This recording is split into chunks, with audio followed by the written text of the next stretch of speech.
Hello, hello, hello. Good morning. Happy Thursday. It's Thursday, August 20th, 2026. I'm Manila Chan. That be producer Robby. Ted Rall is on his extended potty break. We won't get into the details as to why, because then Ted likes to tell us TMI. He's old. Here's what it is. He's old. He's an old, pasty white guy. we'll all get there except the white guy part, I think, if we're lucky, Robby. We're not too far behind Ted. I mean, let's be honest. We're closer to 50. He'll always be in the lead. He will. I'm Manila Chan. That's producer Robby West. And you are tuned into the TMI show, Ted Manila Information Show. Yeah, for the record, I do turn 50 in October. No. Yes. I've got a bit more gray in my beard than I used to. Is that right? Yeah. I thought you'd be like 48. I thought you were only like 2 years older than me. You're turning 50? I turned 50. But no. Holy shit. But so, as Kizzy likes to point out, though, emotionally, I'm still like 15, which is true. You and your son, right there. Right there. Speaking of me and my son, like yesterday, it was great. It was last night. I think it's the first time we've ever done this. We actually played a game co-op and we streamed it. It was so much fun. Oh, cool. Just me and him, just going through, just wasting pixels. It was great. And Ray, he popped into the chat, said, "Robby, who are you playing with?" And told him, "No, this is Thomas." And it was a lot of fun. We're gonna be doing that again today after TMI. Oh, that's great. Are we gonna raid? Yeah, we're still raid over. Okay, very cool. So stick around for that to help Robby and mini Robby out. And of course, we do this show live Monday through Friday at 10 a.m. Eastern time. We try to end around 11, so somewhere around there, we're gonna send you over to Putinbot Gaming. Yep. I see Ted walking back with his. He's got his coffee. New cup of coffee. So we'll give him a second, but we'll jump into the stories. I know, Robby, you're probably pissed about the news that I think Manchild mentioned this yesterday that U.S. debt was going to hit 40 trillion, and sure enough, right after Manchild bounced from the chat, boom, U.S. debt hit 40 trillion. Yep. And there's Ted. It's more winning. So is it more winning for us? It's more winning, of course. It's so much winning. We have the best debt. We have the biggest debt. We have the most beautiful debt. And seriously. Also, by the way, the funniest line, the funniest anti-Trump line I've heard recently was, you know how Trump sent out that image of the Strait of Hormuz as a U.S. territory? And someone said, Iranian fisherman's wife gives birth in the Strait of Hormuz, demands birthright citizenship. That's pretty good. That's right, because if Guam is a U.S. territory and the people, the Guamanians are U.S. citizens and the Puerto Ricans remember John McCain? He was born in the Panama Canal Zone. Yeah. Right. So same thing. So same thing, right? So if we do decide to make it U.S. territory, I think we're going to be getting a lot more Muslim American babies. More friends for Robby. Awesome. There's the 40 trillion at work. At work for the American You're people. Welcome. That's welcome. Right. No, why don't we just annex Oman? Oh, Oman's beautiful. I would be into that. Well, that's what I'm saying. I mean, just no, we would ruin it if we did that. Of course we would, but it'd be nice for a year or two. But then we could travel there, Ted. Like you and I have talked about. It's easy to travel there now. No, I'm saying, except for the fact that it's far away. It's fucking 18 hours away on literally on a nonstop. I've done this flight. I know. I've done it before too. Yeah. But Oman, I gotta say, is more beautiful than Dubai because it's largely untouched by commercialization. And I mean, there's some of it there, but the Omanis really like to preserve their natural, like the look of their country being like natural. That's true. You still see Bedouins out there with their camels and goats and shit. Like it's awesome. Oman is beautiful. So if anyone was looking to do a Middle East adventure, Dubai ain't it. Dubai is Las Vegas meets Disneyland. That's probably the best way to put it because you can't really have alcohol or anything. But the Omanis, man, they cut loose.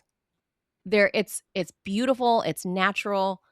freaking go to Oman. It made me so sad when Trump the other day said that he'll bomb the shit out of Oman. Because he's insane. I was like, what have the Omanis ever done to us? Nothing at all. No, I mean they've been straight shooters in the Middle East. Something you can't say for everybody. The Omanis are great. They're like largely a neutral country. They don't really get involved in like the drama. They just want to chill, have a couple drinks, hang out in the desert. The Omanis are great. The people are great. The vibe is so different. I love. True. It's very chill. The beach is nice. Love Oman. Oh, it's beautiful. Love Oman. Like probably my favorite place in the Gulf. So let's not. Well, that's a low bar. The Gulf kind of sucks. They got the best sand. They have the most beautiful sand.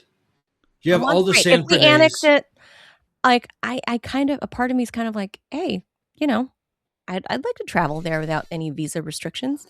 But there's hardly any visa restrictions. Hardly now. For Americans, yeah. But if we had to annex someplace close, Ted, I would say not the neighbors to the north because it's a fucking mostly a cold tundra. Let's go south. And let's just start by taking Baja. Wait, Canada, it's not going to be a cold tundra for more than another few months. I mean, it's going to be tropical soon. Yeah, but Mexico already has the great climate and awesome food and the beaches. True. So if we're itching to annex somebody, can we annex? Let's just start with Baja. It's already called Baja California, so we already know how to say it. Just take Baja. Baja. We'll take Baja, California.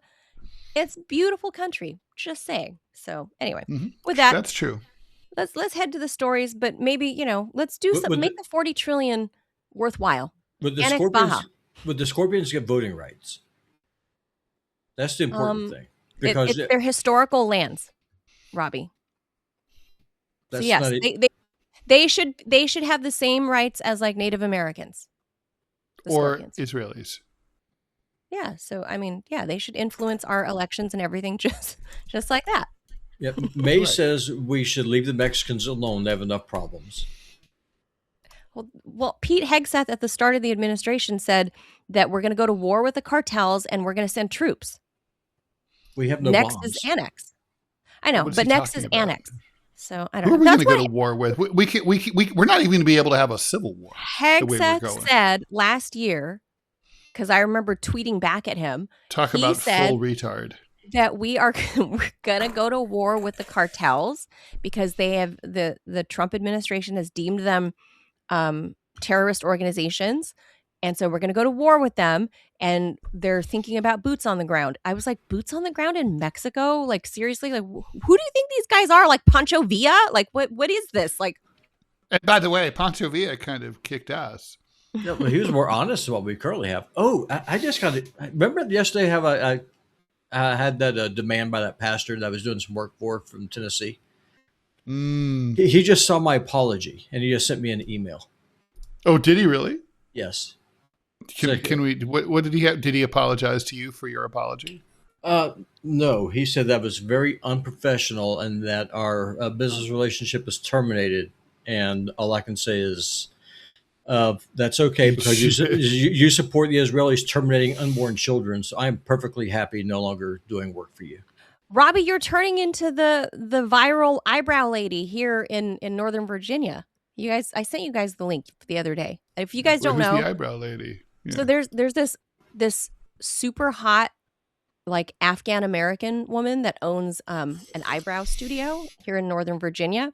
Like for threading and shit like that. Yeah, like it's a beauty shop basically. But like I clicked on the video and I was like, oh my gosh, she's like smoking hot. She's beautiful. Oh, there's some hot Afghan ladies for sure. She's like smoking hot Afghan American. I think she was probably born here based on the way she speaks. But she's, a lot of Afghans, they're basically Iranians, right? They're Persians. So beautiful woman. She videotaped when she got into it with a customer recently because the customer was talking to her as she's getting her brows done, talking to the lady, the Afghan woman, and saying something about Israel and, like that she's half Jewish or half Israeli, something like that. And immediately the Afghan brow lady stopped working on her eyebrows, turned on her camera, and told the customer, "I'm sorry, I cannot serve you. Like, I do not support Zionist genocidists in Wait, my shop." was the lady Jewish or was she Israeli? Or maybe both. I don't remember. Well, maybe both, but I mean, if she's just Jewish, that's really wrong. No, I don't know. But Or did she express Zionist sentiment? Yes, the customer expressed Zionist sentiment to her, and the Afghan woman started saying, like, "I don't support that here. Like, I cannot serve you." And now it's like a big kerfuffle, like here in DC, and I think word is starting to spread. It's probably going to hit mainstream media very soon. Because I can see why. Yeah. APAC started tweeting about her immediately, saying that this is what are they trying to get? Are they trying to get her more business or what? I don't know, but because that'll be the effect, I think. Like Karimi Brows, I think is the name of the shop. Karimi Brows, Karimi. And so she said, I support Palestine, and we, like, I cannot take your money. I cannot do business with you. Please leave my shop. And then take your furry brows. Now, this guy, so I've been doing work for him now for like a little over a year. He had a little Baptist church in East Tennessee, and been doing their social media and video editing stuff.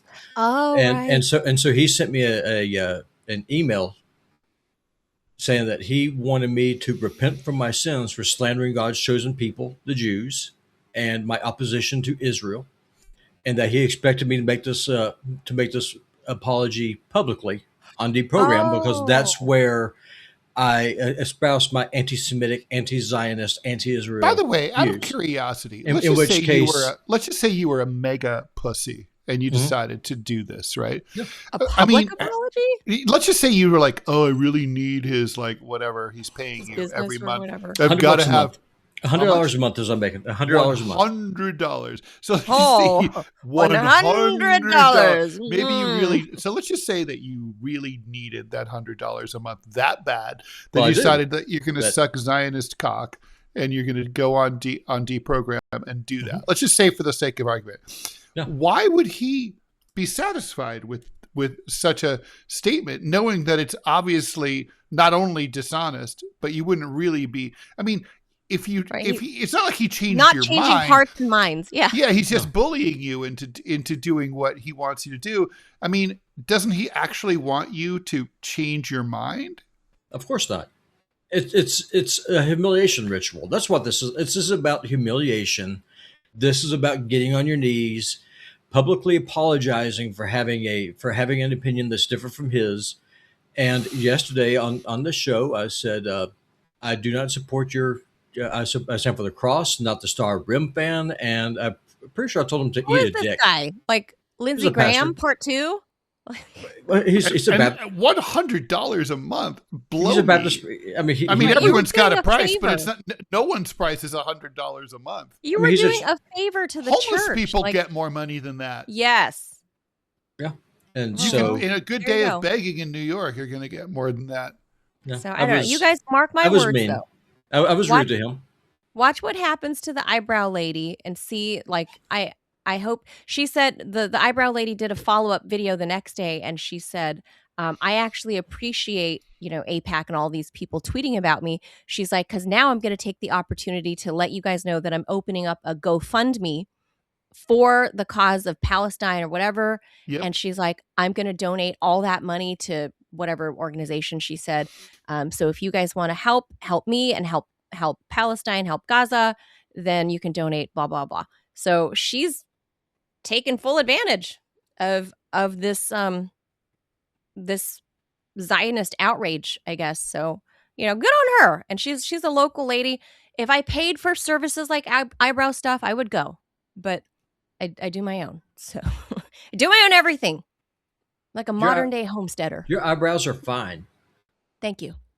Thank you. I'm like a modern day homesteader. I cut my own hair. Listen, if we were my own brows. If we were single, I would call you and tell you how sexy I think that your eyebrows are. Well, thank you.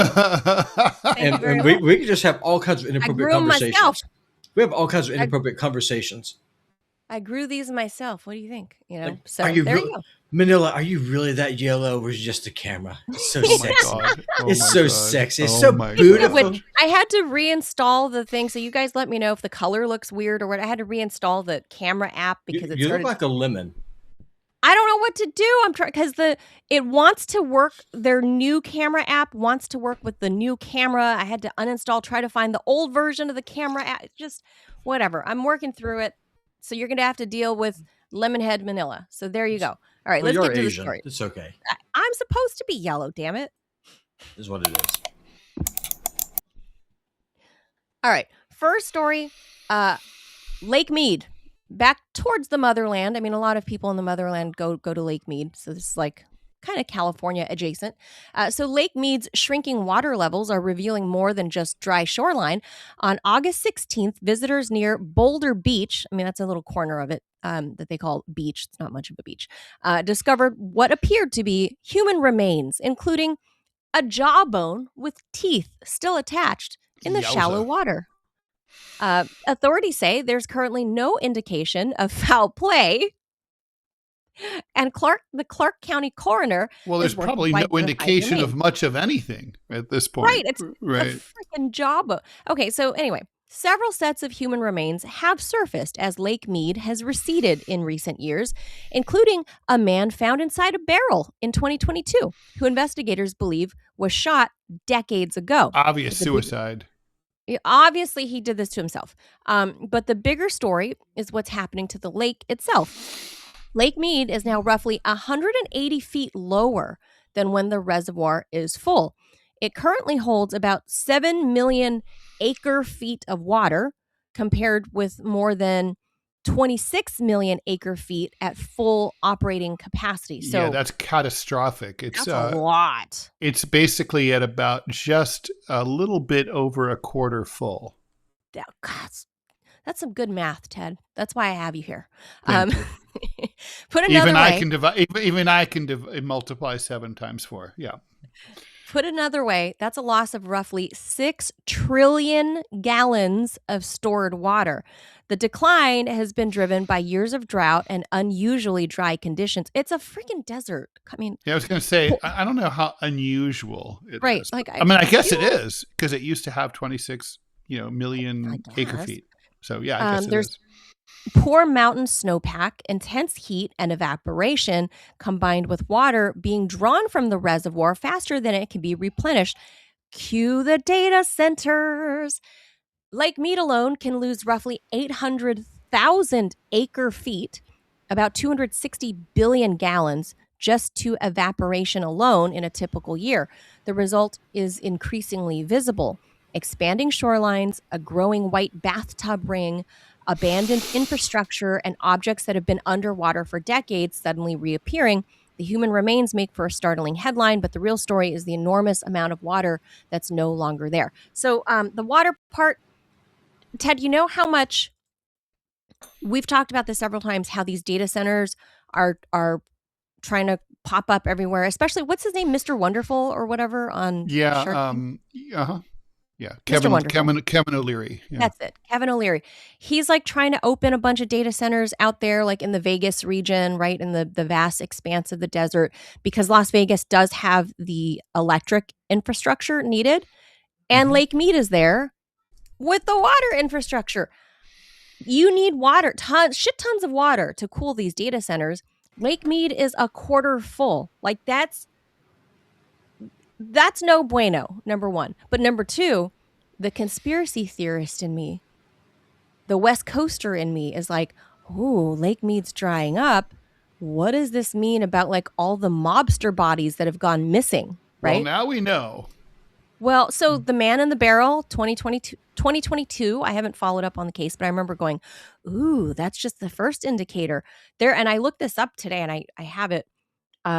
But they still call them myths, Ted. I don't know why they insist on calling them myths, but they say the mobster myth surrounding Lake Mead is like basically when Las Vegas was founded and Lake Mead was developed because it's man-made. It was made they started digging roughly not quite 100 years ago, but it's operational 90-ish years. So right around when the Las Vegas Strip was being developed.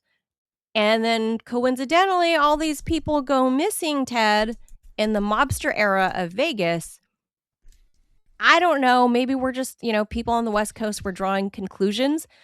But if the dude in the barrel they think was shot decades ago and stuffed in a barrel, the at least suicide. one, clearly, one guy, there's got to be more like him in the lake now that the lake is drying up. And like a jawbone washing ashore and like a family sitting there like along the shore and they're like, Daddy, Oops. what's that?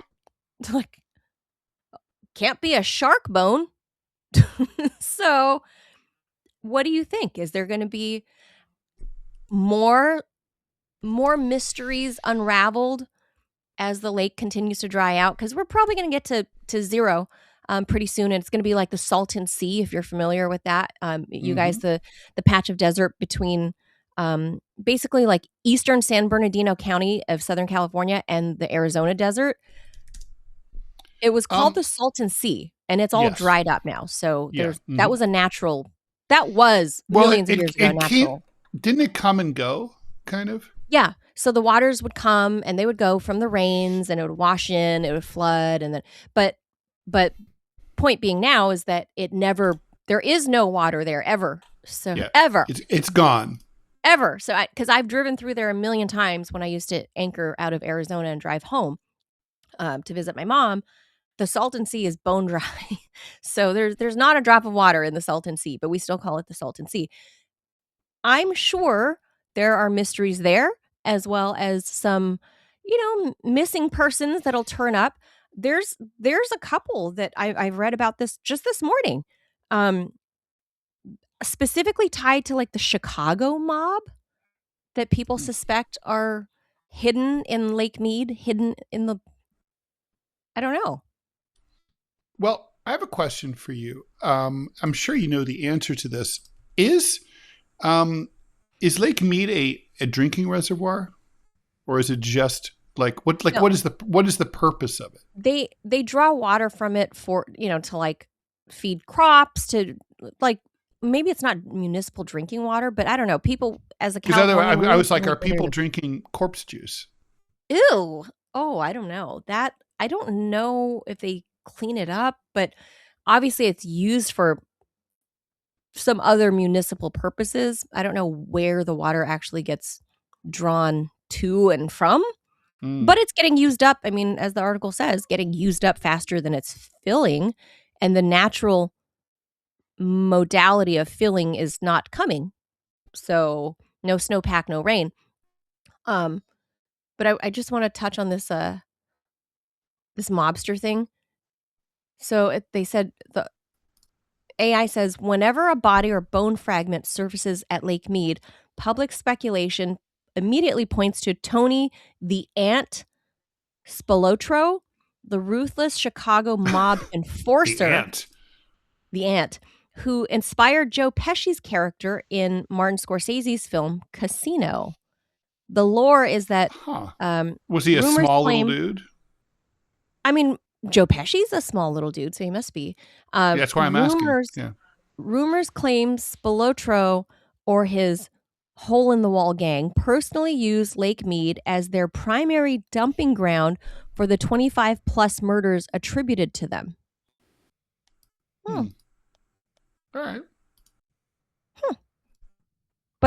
But official stories say that Spilotro's crew operated heavily in Sin City during that time frame of the barrel guy. But many mob historians note that the mafia generally preferred burying victims out in the vast open desert. Okay. So as one does around there. Yeah. Well, I just there's one the good desert thing. would just seem like a better place because it's like ahead, more Robbie. easily controlled. Go ahead, Robbie. The new AI data centers don't actually use water anymore. They are air cooled now. So that's a plus. Now the downside of that is that they require even more electricity now for the fans of heat sinks than they did before. So that's why they're looking at small private nuclear reactors But Oh, geez. so the What water could go wrong? so the water is no longer the problem with the data centers.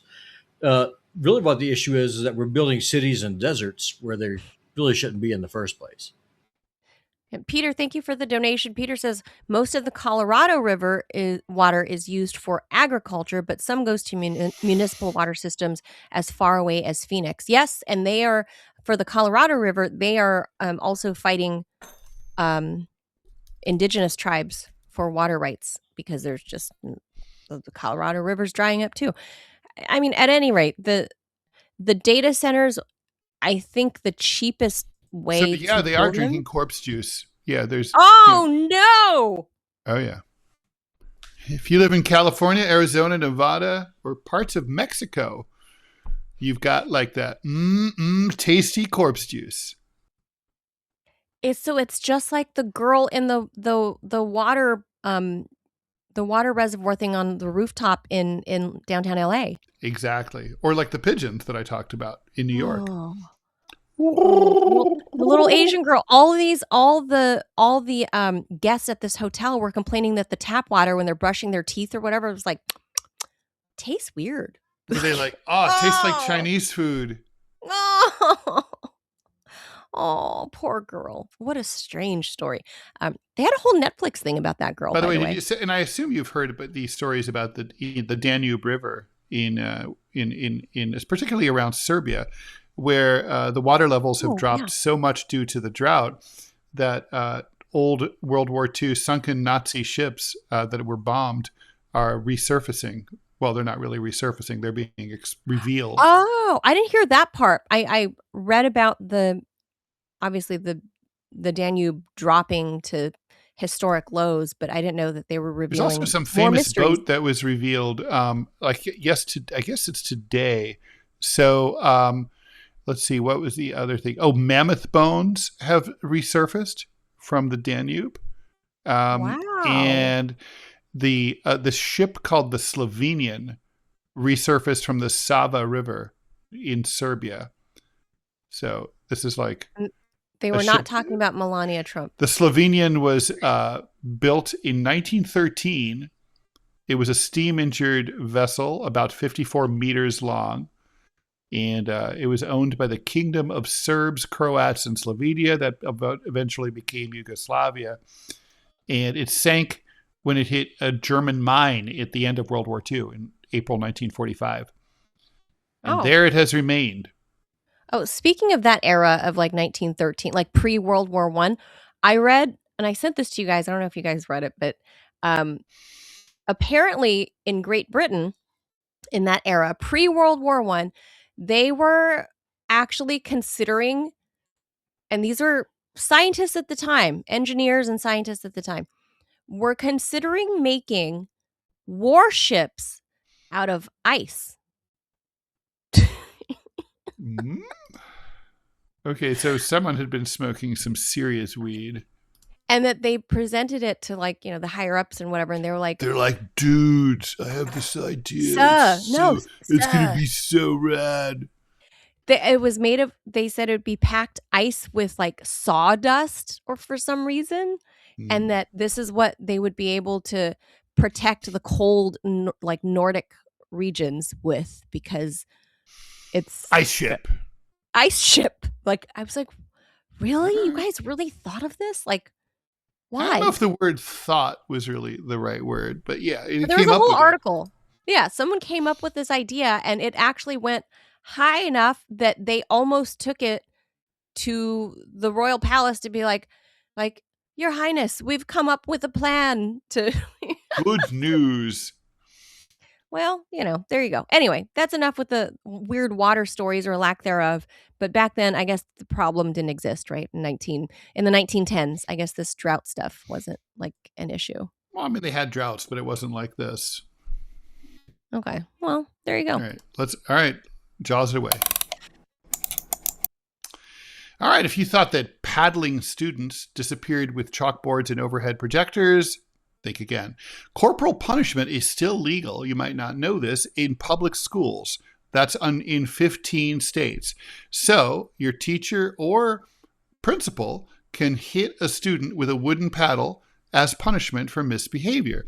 In some districts, parents can opt their children out, but in others, policies are varied. And this is not merely an old law gathering dust.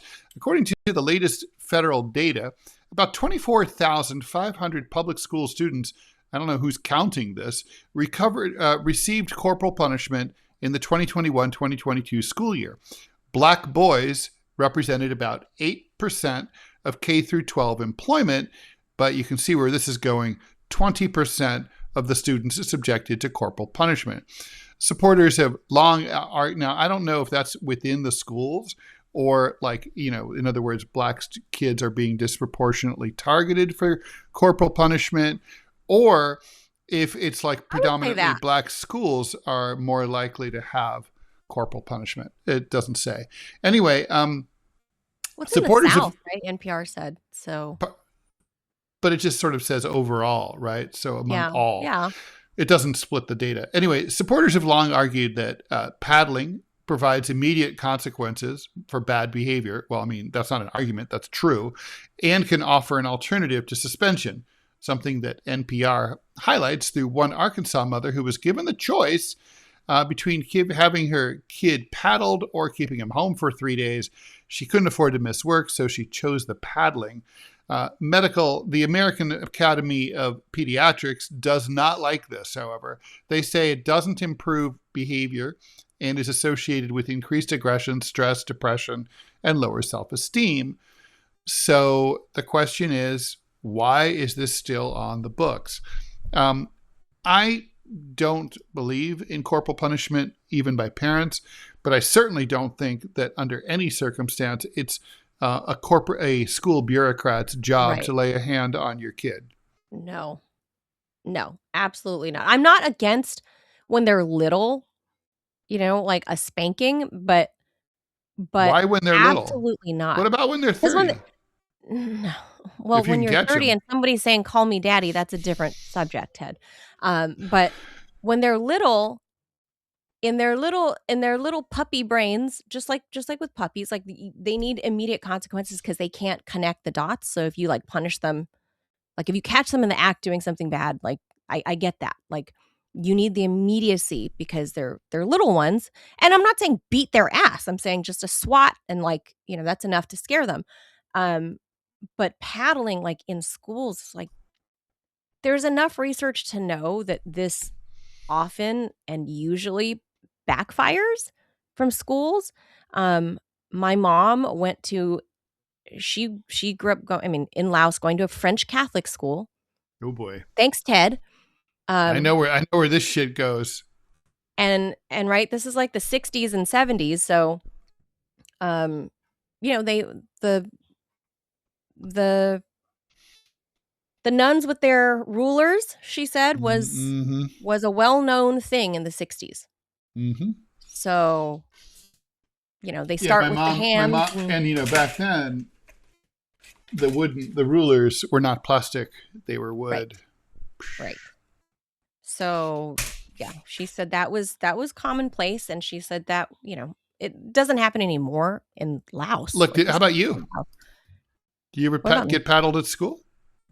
At school? No. God, no. I'm from California. They stopped doing that a million years ago. They stopped doing. I'm from California. It's not like you didn't deserve it.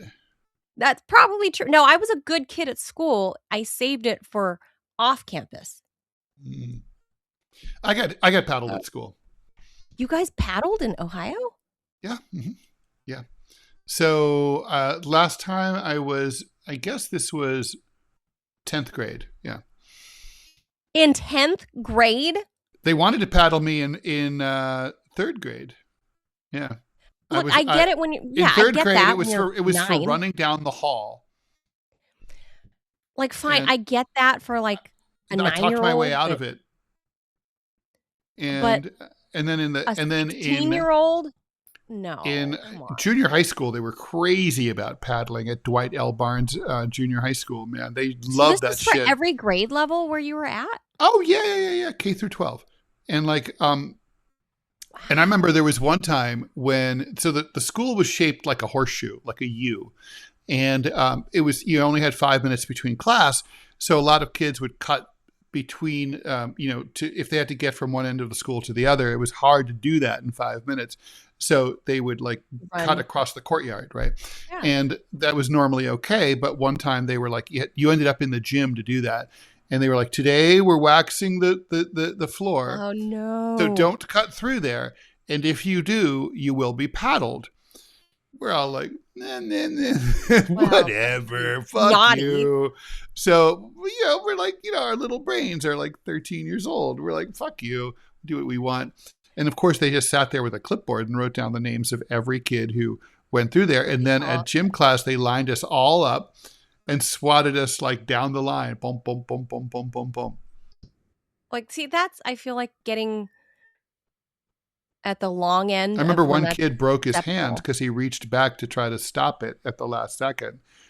I mean, this was not, by the way, this was not like a sort of, like, it's not a ceremonial event. This is like you ended up with a welt that would make it hard to sit for like a week. I mean, it was like a.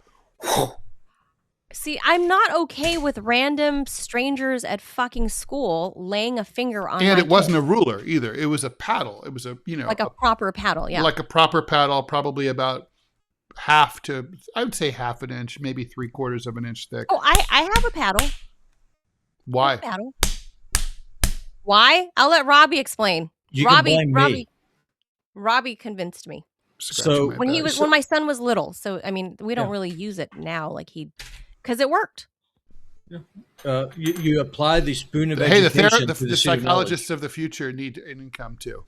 Well, you know what? If you have a feral child who does not respect you and doesn't respect authority, then that kid's going to think it's able to run the house, and that's not how that thing works in the real world. Sorry, Ted.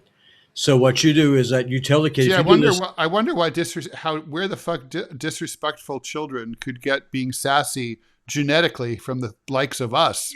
How could that have happened? Well, corrective action is a thing, as you full well know, and so there is a hierarchy of incentives, and those are positive or negative incentives. And if you do this, it just made me more likely to try to get away with it. That's all. Listen, if you were my kid and you were back talking my wife, who I married, I would have tanned your lily white hide. I wouldn't be back talking. I would just be.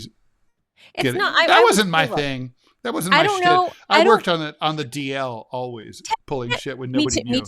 Me too. So I never got in trouble at school. It was at home that I was like super mischievous. But where, away from like prying eyes of the adults. But when it comes to school doing this, I feel like there's so much opportunity for literal abuse. Like the people that are sick and like either get turned on by this or are they want to inflict pain on children. There are just cruel people out there in the school system. I don't trust some stranger to discipline my kid. That's my job. They don't have standing. Right. If you want to give them detention, like in my middle school, if you were detention doesn't do anything either. How many of these kids they made us scrape gum. They made us clean the school and scrape gum, like clean the graffiti off of the desks and lockers. We had to scrape nasty gum from underneath the desk. Do you feel like it did anything to improve your behavior or improve you in any way, shape, or form? It wasn't detention like the way you saw in like the Breakfast Club. This was like they made us do shit. So I don't want to. You're not answering my question. It made me improve. Like it just made me not get caught. Got better at being slick. Yeah, that was my main takeaway whenever I got hit. I mean, I think that better way of doing it would be just instead of hiring a janitorial staff, make the kids clean the school. Right. That way, if there's a kid who is vandalizing something, that kid may end up getting a marine shower because he's making life harder for everybody else. Marine shower, people don't know you put soap in a sock and beat the hell out of them with it. There's no bruises.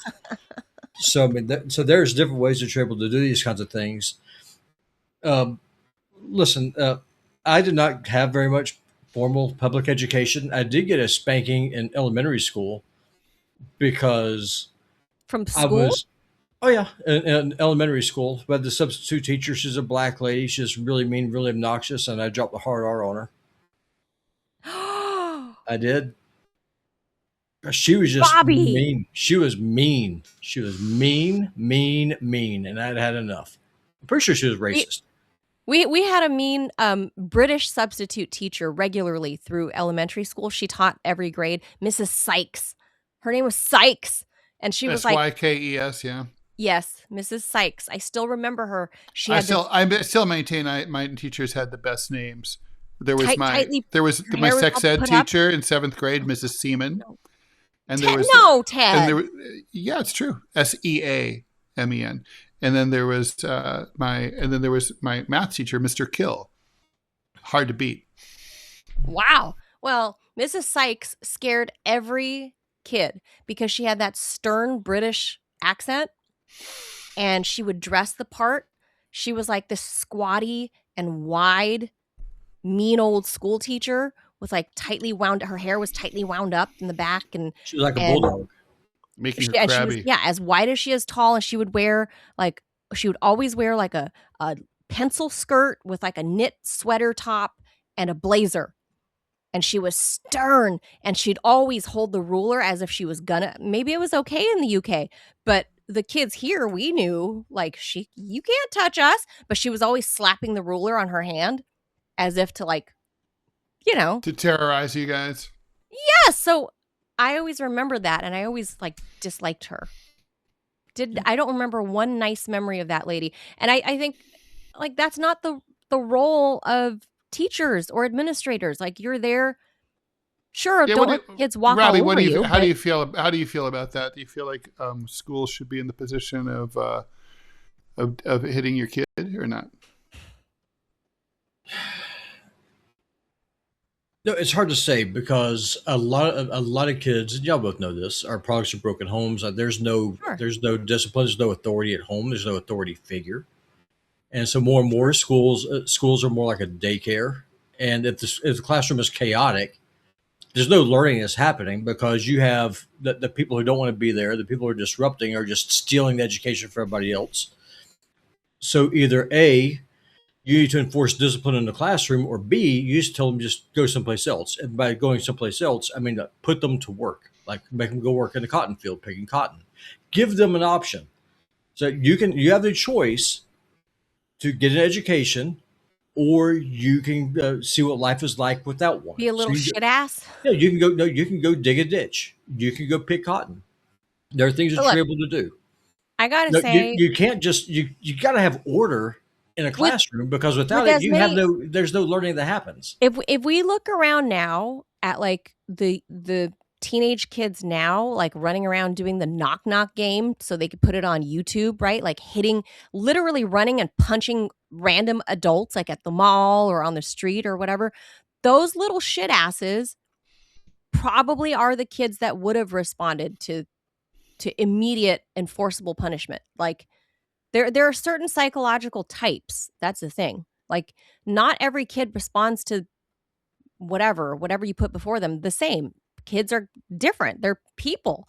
So, but there is a type, and the types of kids that I'm talking about running around punching strangers for social media, those are probably the kids that could benefit from swift, immediate punishment.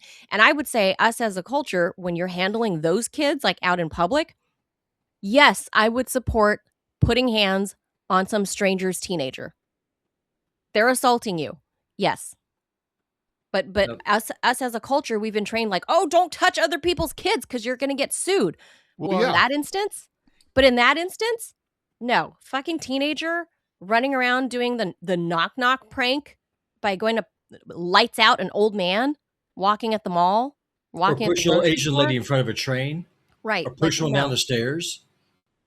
No, us as a culture, that's where there's a fine line between immediate repercussions and corporal punishment. And I think because we've been told corporal punishment is writ large, entirely bad, we shouldn't do it. Now the entire culture is like, oh, I can't respond when someone's being an obnoxious asshole and causing physical harm to somebody else. So we've created like a country of pussies. Well, it's not. So It's not even that. For example, it's not physical harm if you're in a classroom and you have 40 kids in the class and you have 6 or 8 kids in there who are just obnoxious, talking, just being a disruptive nuisance. No learning can happen then. Either you have order or you don't. You cannot have learning without order. You cannot have a society without order. And to have order, you gotta have consequences whenever someone violates that order. This isn't a secret. This is the human condition. Either you have anarchy or you have rules. It's a binary choice. It's kind of like being a man or a woman. There is no middle ground. It's one or the other. And if you have rules, then there have to be consequences for violating those rules. What no, those I consequences agree. are open for debate. I mean, the way that I would do it with the school, I'm serious. These kids are just disruptive. I would take them out of the classroom and I would go put them to work in a chain gang or something. I would show them this is your future. If you don't avail yourself of the education being provided for you by the taxpayer, this is the life that you have to look forward to.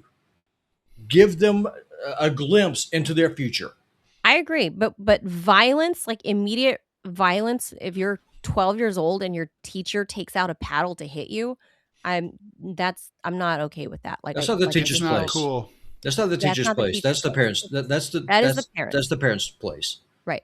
Like that says something about, and somebody said this in the chat. It says more about you as a parent or as a family if your kid is such an asshole that the school wants to paddle your kid. Like Mm. that says more about you as a parent that you're raising a little shit ass. Agreed. And I think that's true. So, like it's one thing to run in the hallway. It's another thing to raise the little asshole that's going to go punch an old person for social media likes. All right, we Let, got to keep going here. let me tell you, We're running way behind here. if somebody, and I don't care how old you are, if you try to put hands on my wife, I'm going to bury you. Well, I'm sorry good about thing that. you guys don't live in the big city. Let's go. Let's go. All right, parents, more kid stuff. Parents have spent years hearing the same warning. Get the kids off the screen. But a new long-term study suggests the story may be more complicated and considerably less alarming. Researchers in Finland followed children for 8 years and found that kids who accumulate more screen time while growing up actually tended to show better cognitive processing as teenagers. The study included 260 adolescents. That's 124 girls, 136 boys. Seems very binary, Ted, boys and girls, with an average age of like between 15 and 6, so 15 and a half, let's say. Researchers evaluated learning, attention, and working memory and tracked physical activity and sedentary behavior. Which wouldn't screen time fall into that? And using questionnaires as well as devices measuring their movement and their heart rate. The important catch, scientists are not saying that unlimited TikTok, gaming, or doom scrolling makes children smarter. Instead, the researchers believe what children are doing on their screens may be critically important. Activities involving learning, creativity, problem solving, and active thinking could help explain the positive association. And the study found an association. It did not prove that screen times caused better cognition. Physical activity still matters. Girls who engaged in more light physical activity showed better working memory, while boys who participated more in guided physical activity performed better on working memory tests. The research published in Pediatric Exercise Science. You gotta love these trade publications, I love Ted, with their them. Yeah. fucking who titles that? Like, why? PES, Pediatric There. Exercise Science offers parents a more encouraging message than the familiar screens are bad warning. The goal may not be eliminating screens altogether. It may be finding a healthy balance and making sure some of the screen time actually makes the brain work. And I'm a big fan of this. Like, especially for with as many kids that are falling into the spectrum, having spectrum disorder, a lot of kids that are on the spectrum respond better to screens than people, right? Especially the ones that are more that display the more common or well-known, I should say, characteristics of like autism, for example, without like the human eye contact and lack of empathy or unable to show the empathy, they respond better to screens. So you can do a lot of learning on screens. Like I let my son use screens like ever since he was little. He was a late talker. This he like but he it's dependent on what they do on the screen, right? Like this article, like this Finnish study proved was, or at least seems to allude to, is that it's it's not just quantity of screen time, it's the quality of screen time. And we did Hooked on Phonics, like me and my son, like we did, but Hooked on Phonics has expanded. They do like, they have Hooked on Math, Hooked on blah, blah, blah, Hooked on Science. And we did all of that. I let him watch all the time. I let him watch different like kids science shows. And that my kid's like a friggin' weird 8-year-old, he's almost 8-year-old tornado expert. Like he like loves tornadoes for some reason. Um, and world landmarks and stuff like that. Like he learns better than when he's at school, because he would be one of the kids that would get paddled by, from the previous story, because he's bored to death by what's being taught at school. So he gets up to go like play with the science stuff. And then when the teacher asks questions, he turns around, raises his hands like, I know, just because he's bored to death, because he's actually having quality screen time. He has shit quality screen time too. I do let him play some games, but I like for him to use the screen because it seems to sink into his little child brain better than having a human adult explain things to him from a book. So I'm with this Finnish study. I like this, man. Yeah, no, I think it makes sense to me. I mean, I don't have a lot to add to that. I feel like, yeah, and, it makes sense. Yeah, when your son was growing up, because he's what, 21, 20 now? 22. 22? Holy moly. They would have had iPhones and iPads when he was a kid. Like, did they have them in school? Yes, they did. Yeah, they did. But not like, not until, if memory serves, I could be wrong about this, but I think, yeah, I guess they did, like starting around 3rd, 4th grade. Yeah, it's part of the curriculum at my son's school. Starting in 1st grade, they get assigned like a Chromebook, right? And they learn how to use computers and laptops and stuff starting in 1st grade. And man, my kid can whiz through that thing where like he shows grandma how to do things. But yes, that's a necessary component of their future, and it's not necessarily all bad. And I think that's like the takeaway is like, but again, the reason my kid looks at quality stuff is because I'm an active, nosy parent. So it still requires parenting. Don't let the screen, don't let the screen be your kid's babysitter.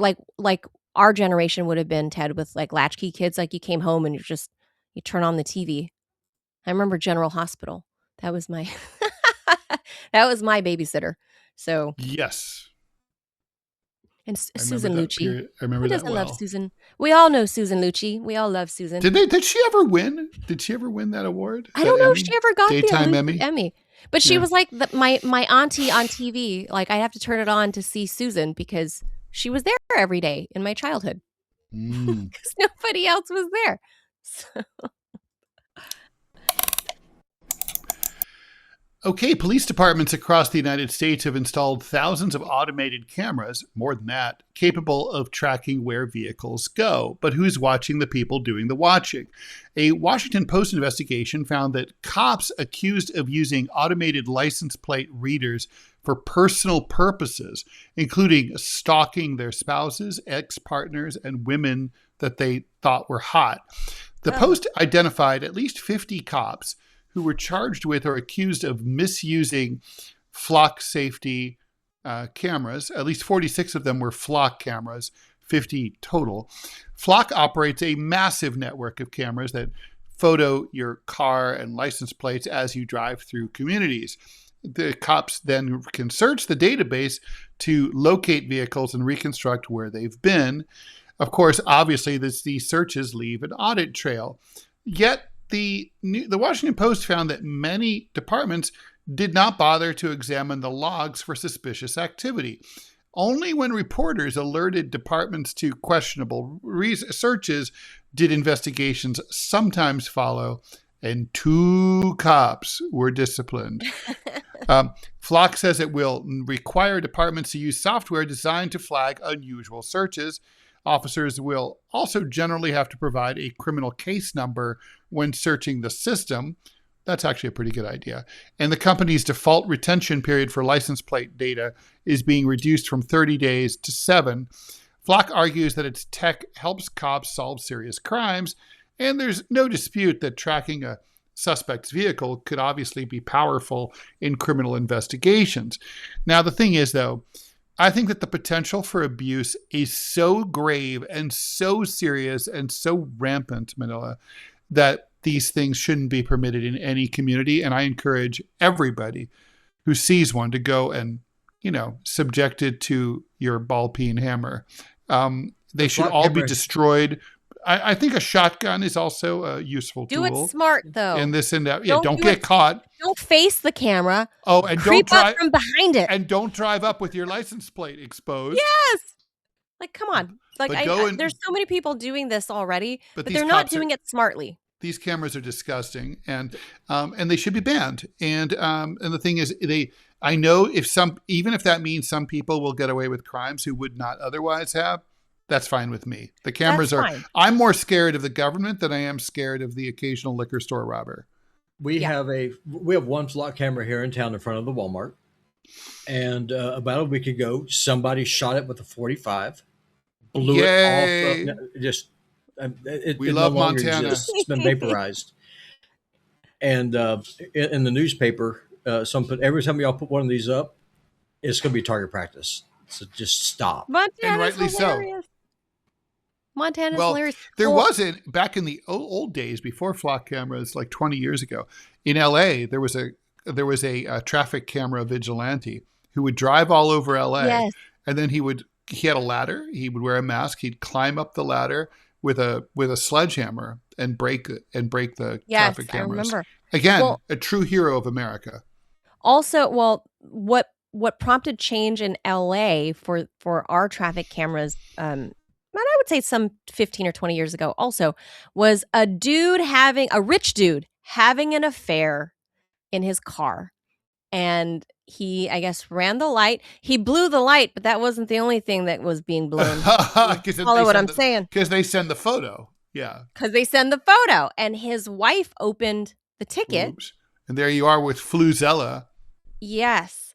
And so I remember it was the first of this kind. He sued the city. By the way, these cameras, the traffic camera, stoplight cameras are dangerous. They cause a lot of accidents because people who normally would, they approach and the light turns yellow. Right. Most, in the old days, they just try to, and that's what you should do. That's the safe thing. But people are so paranoid, they slam on the brakes and then get rear-ended. Yep. And then can cause a pile up behind them. And it's only about money. I mean, like that's all it is. It's only a revenue enhancement thing. The rich guy, he had the traffic safety has nothing to do with anything. No, of course not. The rich guy had the means to sue the city for this, obviously, and he argued that his windows are tinted, and that the photo should not be a photo of inside his car. It should, if you're going to ticket only me, ticket be of the plate. Right. Yeah, that's how they are here. The ones that you get in New York they're from up on top and you don't really see who's driving. Yep. Well, at the time in LA, it would photograph inside your car, all around your car, and the license plate.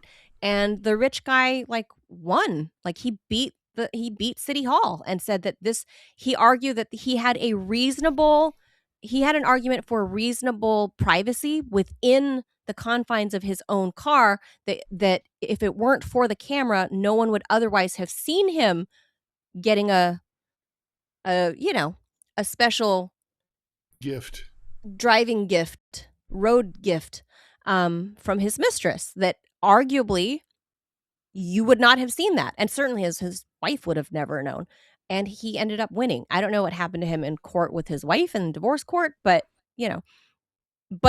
thanks to that guy, a lot of the cameras came down in LA. And the ones that are up only take photos of your license plate. So, sometimes a little cheating has good repercussions for the rest of us, Ted. But these flock cameras, dude, they hide them in, if you guys see fake, like not fake, but they're real water barrels, like in like the medians of freeways and stuff and dividers. Sometimes flock is hidden in those now. Certainly along the border area, they hide them. It looks like big barrels of water, and they're carved out, and they put they hide the flock cameras in there. So when you're whizzing by on the freeway or the interstate or whatever, you don't see the big pole in the middle of the desert. It's hidden in it's a fake water barrel, but it's cameras monitoring you and monitoring whether there are migrants coming through or whatever in Arizona. If the American people have any fucking balls left, they'll destroy all these cameras. Oh, one more update about, since we're talking about since I brought up the border. Do you know the shock gloves that we talked about, Ted? Yes, the ice gloves. The ice shock gloves. It turns out they've been employed already at a school system in Nebraska. Of all places. Middle and high school. So I guess this... You mean by the school cops? Yes! Wow. They've been using them on middle and high school kids for the past year. So I guess when the story broke and went mainstream... Don't run in the halls there. So some school districts... A slow amble will do you fine. Some school district in Nebraska, I guess some parents contacted the news and was like, hey, they have those shock gloves at our schools. And so what do you know? Nebraska's, whatever school district it was, have been shocking kids for the past year. And now it's prompted that school district to have a whole town hall on it. And the parents are pissed, and because the parents didn't know. And the kids were like, hey, that's happening to us. Like, Timmy over there got shocked by the school resource officer. Jesus Christ. That's insane. So he tested on the kids first, Ted. And now we're going to, $20 million worth of gloves to ICE. There you go. Wow. We talked about it first. I'm just saying. Good job, Ted. We did. Good job That's finding true. that story. Thank you. It's hilarious and sad at the same time. Anyway, True. That does it for us this Thursday. We'll be back tomorrow for Friday. Fun Friday. I already got a fun politics story for tomorrow planned. I love it. It's such a TMI topic. So you guys tune in. Stay tuned. Robby, we're rating you, yeah? Oh, you're muted. Robby, yeah, we are going to raid Putin Bot Gaming. My son just informed me he's not feeling well, so it may just end up being the old man, because teenagers are weak and frail. They are. Right. They are. Today's teenagers. They are soft, and probably from being beaten too much as kids. No, that makes you stronger, Ted. I don't know about that. You and me are proof that makes you stronger. Mentally, physically, stubbornly. Scar tissue Stupidly. is a lot tougher. Scar tissue is a lot tougher than regular skin. So that's what they say. So stay tuned. Help Robby out. Drop him a poop emoji. Call him a Nazi. Yeah. On the stream we're about to raid. I just need 16 unique chatters, and this metric will be put to almost bed. there. Yeah. Very good. Very good. Go 16 and chat. more. Help Robby out. Drop him a chat. Thank you, everybody. We'll see you tomorrow. Bye.